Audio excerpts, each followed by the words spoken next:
नमस्कार। Godfrey Phillips India के share ने वाकई धूम मचा दी है। मतलब 2025 में ही 250% से ज्यादा की तेजी और अपने 52 हफ्ते के उच्चतम स्तर पर भी पहुंच गया। हाँ, बिल्कुल जबरदस्त उछाल है। तो आज हम इसी कंपनी की हालिया स्थिति पर जरा गहराई से बात करेंगे। हमारे पास कुछ रिपोर्ट्स हैं, कंपनी के अपडेट्स हैं। हाँ, और कोशिश यही रहेगी कि इन स्रोतों से जो जानकारी मिली है उसे जोड़कर समझें कि कंपनी के लिए क्या चल रहा है, खासकर उनके ताज़ा नतीजों और घोषणाओं को देखते हुए। चलिए तो फिर शुरू करते हैं। सबसे पहले जून 2025 तिमाही के नतीजों को देखें। मुनाफा पिछले साल की इसी तिमाही से 56% बढ़कर करीब 356 करोड़ हुआ है। ये तो काफी काफी बड़ा जंप है। बिल्कुल, और इसके साथ ही रेवेन्यू भी देखिए, करीब 37% बढ़कर 1480 करोड़ के पार गया है। तो साफ है कि सिगरेट और तंबाकू सेगमेंट में मांग बहुत तगड़ी रही है। अच्छा। हाँ, और सिर्फ यही नहीं, उनके जो दूसरे सेगमेंट्स हैं उनमें भी रेवेन्यू 50% से ज्यादा बढ़ा है। तो मतलब ओवरऑल बिक्री अच्छी चल रही है। लेकिन एक चीज है, ईबिटा मार्जिन, मतलब कमाई तो बढ़ी है 25% से ज्यादा, पर मार्जिन थोड़ा कम हुआ है। 34.8% से घटकर 22.7% रह गया है। इसका क्या मतलब निकाले? देखिए, मार्जिन में ये जो हल्की सी गिरावट है, ये कभी-कभी बढ़ी हुई लागत या शायद मार्केटिंग वगैरह के खर्चों की वजह से हो सकती है। पर जब रेवेन्यू इतनी तेजी से बढ़ रहा हो तो ओवरऑल तस्वीर तो मजबूती है। ईपीएस भी तो देखिए 230 रुपए से ऊपर है। निवेशकों के लिए तो ये अच्छी खबर है। हाँ, वो तो है। और शेयर बाजार तो जैसे पागल ही हो गया है इसके पीछे। 5 अगस्त को 9,880 रुपए के पार, अपने 52 वीक्स के टॉप पर, वो भी 10% अपर सर्किट के साथ। सोचिए, पिछले एक साल में ही पैसा 1.5 गुना हो गया, और इस साल मतलब 2025 में अब तक 2.5 गुना। ये असाधारण है। और लंबे समय में लंबे समय का रिटर्न तो और भी चौंकाने वाला है। 3 साल में 750% से ज्यादा और 5 साल में 800% से ऊपर।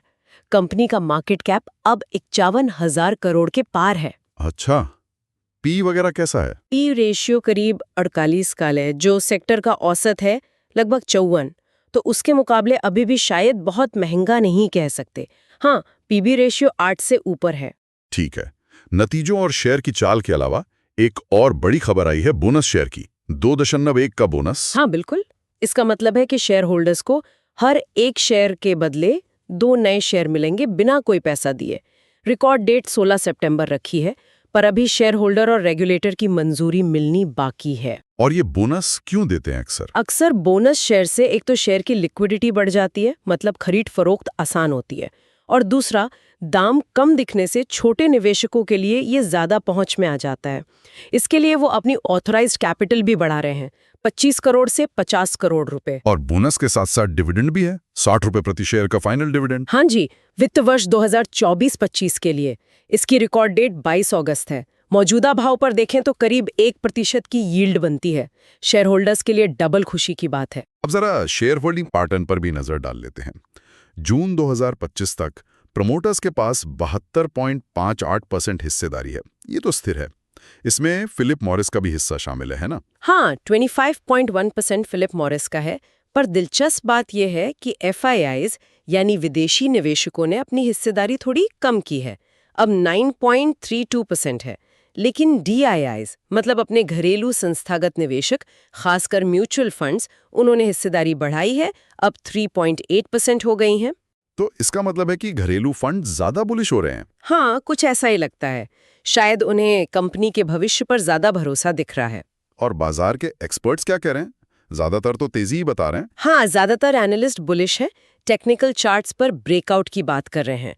कुछ का मानना है कि शेयर 12,000 रुपए तक जा सकता है, और शायद लंबे समय में 15,000 भी।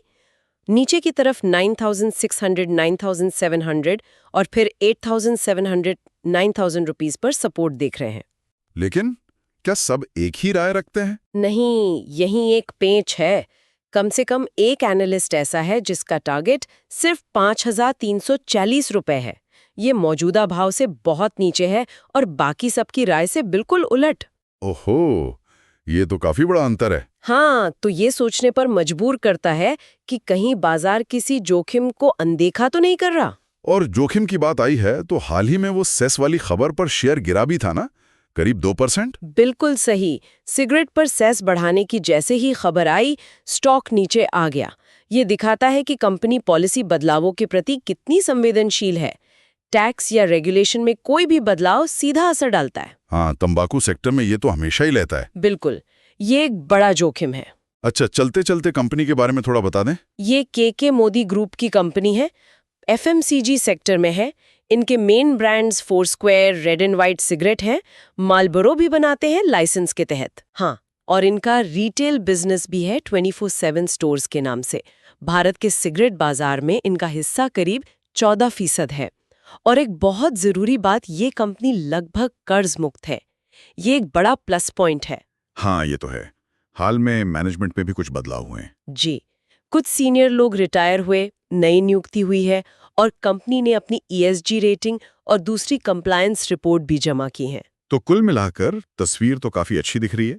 तिमाही नतीजे शानदार, शेयर ने जबरदस्त रिटर्न दिया, बोनस और डिविडेंड भी मिल रहा है, प्रोमोटर की होल्डिंग मजबूत है और DIS भी इंटरेस्ट दिखा रहे हैं। हाँ, सब कुछ बहुत सकारात्मक लग रहा है। लेकिन सोचने वाली बात यही है कि क्या ये रफ्तार बनी रहेगी, खासकर जब कंपनी इतने ज्यादा रेगुलेशन वाले तंबाकू सेक्टर में है। वो जो एक एनालिस्ट की एकदम अलग राय है और पॉलिसी बदलावों का खतरा, ये भविष्य पर सवाल तो उठाते हैं। और ये बोनस इशू, क्या ये सच में लंबी अवधि में निवेशकों के लिए वैल्यू बढ़ाएगा या सिर्फ शेयरों की गिनती बढ़ जाएगी और कीमत एडजस्ट हो जाएगी? ये कुछ अहम सवाल हैं जिन पर मुझे लगता है निवेशकों को जरूर सोचना चाहिए।